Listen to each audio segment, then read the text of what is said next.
Chapter 8 Hope for the Future. Arthur Dimesdale started at Hester, with hope, joy, and fear in his face. In his heart, he had thought of this too, but only Hester had been brave enough to put it into words. Suddenly, he knew that he wanted this better life that she described, and knew also that he could not live without her. Good.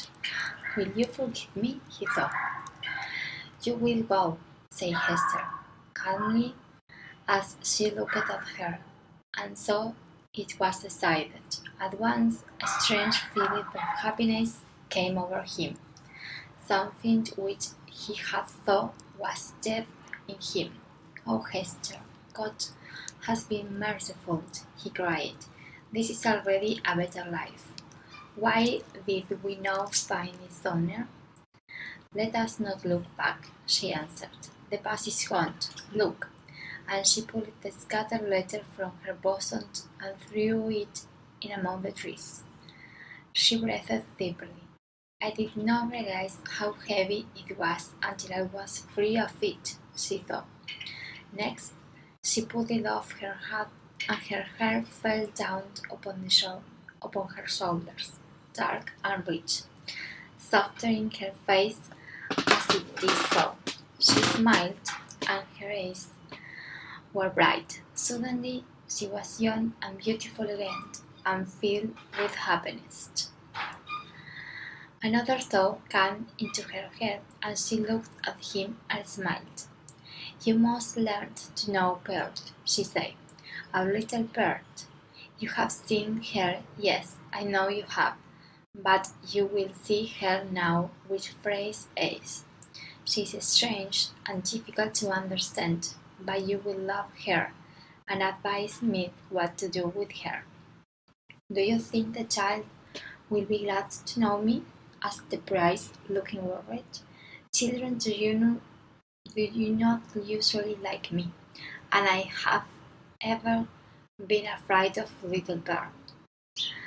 That is sad, said Hester, but she will love you. Let me call her. Pearl, Pearl. The child heard her mother's voice.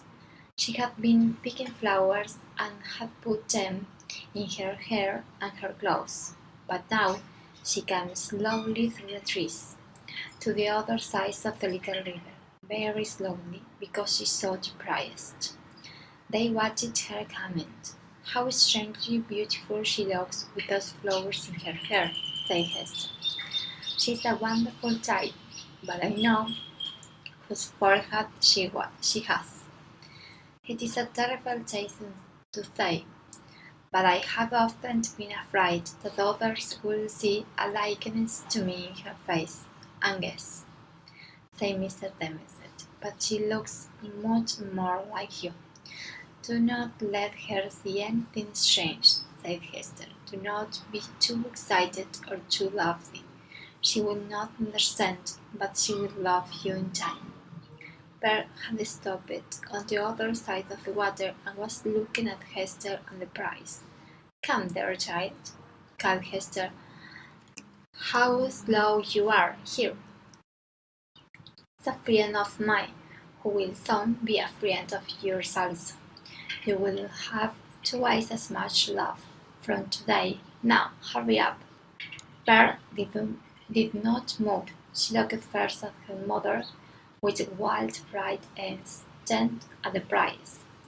Then she put out a hand and pointed at her mother's person. You strange child, said Hester, why don't you come to me? Hurry, or I shall be angry with you. The child began to scream. Still pointed her finger accusingly at her mother's bosom. I know what is wrong, Hester whispered to the priest. She is missing something that she has always seen me wearing. If you can't quieten her, please do, said Mr. Dimesdale. Hester, her face pale again, turned to the child. Pearl, she said suddenly, look down beside your feet. There, the other side of the river. The child looked around and saw the scarlet letter lying at the edge of the water. Bring it to me, said Hester. Come and fetch it, answered Belle. The child is right about the letter, of course, Hester says to the priest. I must wear it for a few more days until we have left. The forest cannot hide it, but the sea will drown it. She stepped forward and, picking up the scarlet letter, fastened it into her bosom again. Next, she put up her hair again underneath her hair. A great silence seemed to fall across her as she did those things. She put out a hand to Pearl. Do you recognize your mother now, child? She said. Will you come to me now? Yes, now I will, answered the child, and jumping across the water. Now you are my mother, and I am your little bird. Gently, she pulled out her mother's head and kissed her. Then she kissed the scarlet letter too. That was not kind, said Hester. You showed me a little love, but then you make a show of it. Why is the priest sitting over there? asked Pearl. He was waiting to welcome you, said Hester. He loves you, my little bird, and he loves your mother too. Come, will you not love him? Does he love us? said Pearl, looking closely at her mother's face. Will he go back with us, hand in hand, the three of us together into the town? Not now, dear child, said Hester, but soon he will walk hand in hand with us. He will have a home of our own, and you will sit in his knee, and he will teach you many things and love you dearly. You will love him, won't you? And will he always keep his hand over his head? asked Pearl. Silly child, what kind of question is that? said Hester. Come and be nice to him. But Pearl made an ugly face and tried to pull away from her mother. And when Mr. Temeslet kissed her gently on the forehead, she ran to the river and washed her face again and again until the unwell kiss was washed away. Then she watched silently as her mother and the priest died quietly, making arrangements for their new life together. The plan was soon made. It was decided between them that the old world, with its crows and city, would offer them a better chance of living quietly and privately.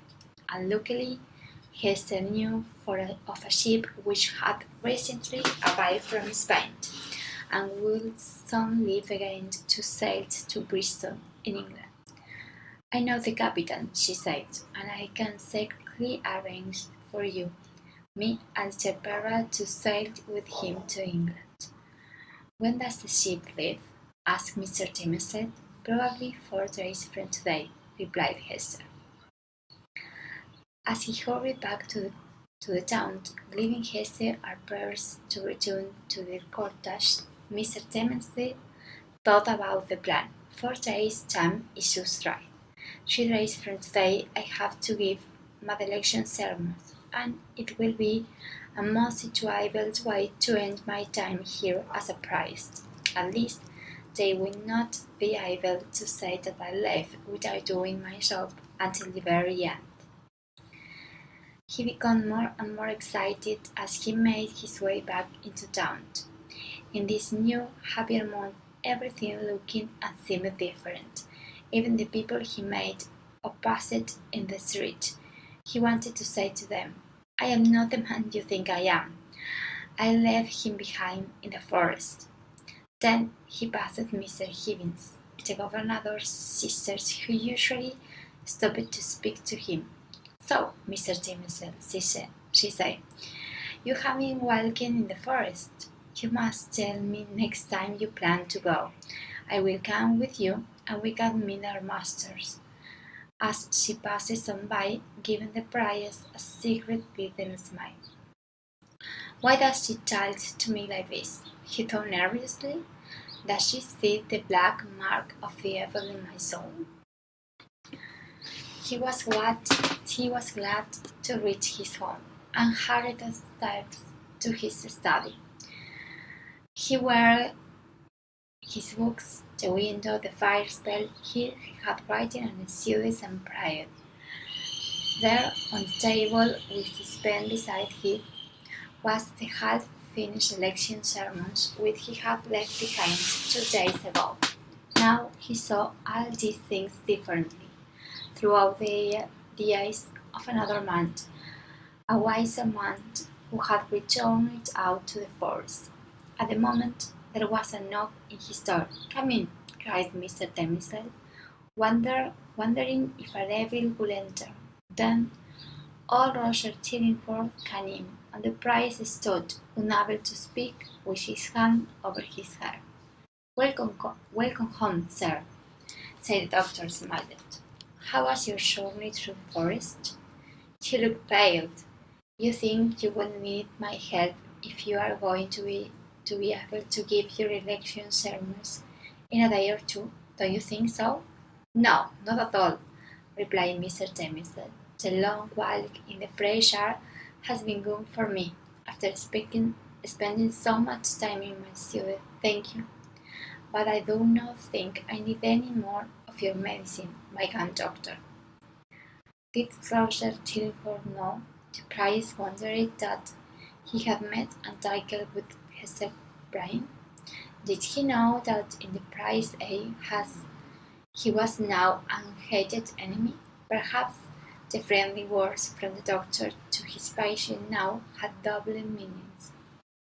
"But, my dear sir, we must do whatever you can to make you strong and well," said Chillingworth. "The people expect great things from you, and I am afraid that in another year you may be gone." "Yes, gone to another world," replied the priest sadly, "and may God make it a better one, because I don't expect to be with my people for another year. But thank you, sir. I do not need your medicine at the moment." "I'm glad to hear it," said Chillingworth. "I thank you from my heart, most grateful friends," said the priest. "I can only repay your kindness with my prayers." "A good man's prayers are like gold," answered Roger Chillingworth as he went out of the room.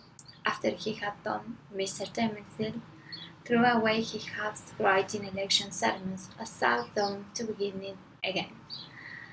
All throughout the night he wrote, and the words seemed to come from God.